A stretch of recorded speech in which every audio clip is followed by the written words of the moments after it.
Kisah Malin Kundang si anak durhaka.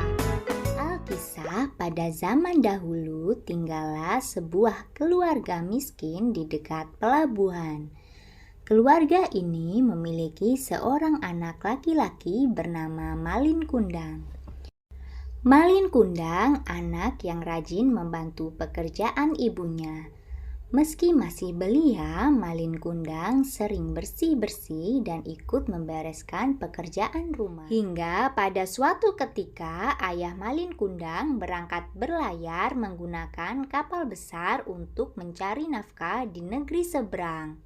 Namun hari itu menjadi hari terakhir kali Malin Kundang bisa menatap wajah ayahnya. Ayah Malin Kundang tidak pernah pulang. Kabarnya ia meninggal saat berlayar. Sejak saat itu, ibu Malin Kundang harus bekerja keras untuk mencukupi kebutuhan sehari-hari serta membesarkan Malin Kundang. Sebagai anak yang rajin, Malin Kundang juga ikut mencari nafkah dengan menjadi kuli panggul di kapal mewah yang sedang berlabuh. Nahkoda kapal yang melihat kerja Malin Kundang kemudian lantas mengajaknya ikut berlayar. Setelah berpamitan kepada ibunya, Malin Kundang berangkat berlayar. Ibunya berpesan agar Malin Kundang bersikap baik kepada semua orang, rendah hati dan selalu ingat kepada Tuhan Yang Maha Esa. Tahun demi tahun berlalu, Malin Kundang tidak kunjung pulang. Ibunya yang semakin tua selalu setia menunggu di pelabuhan, berharap agar anak kesayangannya pulang. Setiap ada kapal mewah yang berlabuh, ia selalu bertanya apakah Malin Kundang berada di kapal itu. Hingga suatu ketika tersiar kabar bahwa ada kapal mewah yang berlabuh dengan membawa barang-barang berharga. Kapal mewah itu milik sepasang muda-mudi yang kaya raya.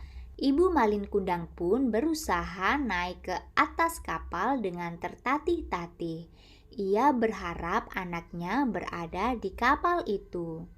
Dalam sekejapan mata, Ibu Malin Kundang bisa mengenal sosok pemuda gagah pemilik kapal mewah itu.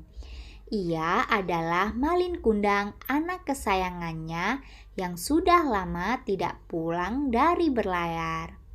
Ibu Malin Kundang lalu berjalan tergesa-gesa menghampiri pemuda gagah tersebut untuk memeluknya. Tetapi Malin Kundang justru melepas pelukan ibunya dan mendorongnya hingga terjerembab ke lantai kapal di hadapan awak kapal dan istrinya. Malin Kundang bersikap sombong dan berpura-pura tidak mengenali ibunya yang tua renta dan miskin itu. Malin Kundang yang sudah kaya raya merasa malu memiliki ibu kandung yang sudah tua dan miskin. Ibu Malin Kundang menangis dan kecewa dengan sikap anak kesayangannya itu. Lalu ia berdoa kepada Tuhan Yang Maha Kuasa agar memberikan balasan atas perbuatan anaknya yang durhaka. Ibu Malin Kundang kemudian mengutuk anaknya menjadi batu. Malin Kundang bersama istri dan awak kapal mewah kemudian melanjutkan perjalanan meninggalkan pelabuhan, meninggalkan ibunya yang sudah tua di pelabuhan. Akan tetapi ketika hendak meninggalkan pelabuhan, kapal mewah itu diterjang badai dan ombak yang sangat dahsyat. Kapal pun hancur dan karam. Kundang pun berubah menjadi batu dalam posisi bersujud. Dari cerita ini adalah anak yang durhaka kepada orang tua akan celaka hidupnya. Patuhilah nasihat orang tua dan janganlah bersikap sombong kepada orang tua meski sudah menjadi orang yang sukses dan bergelimang harta.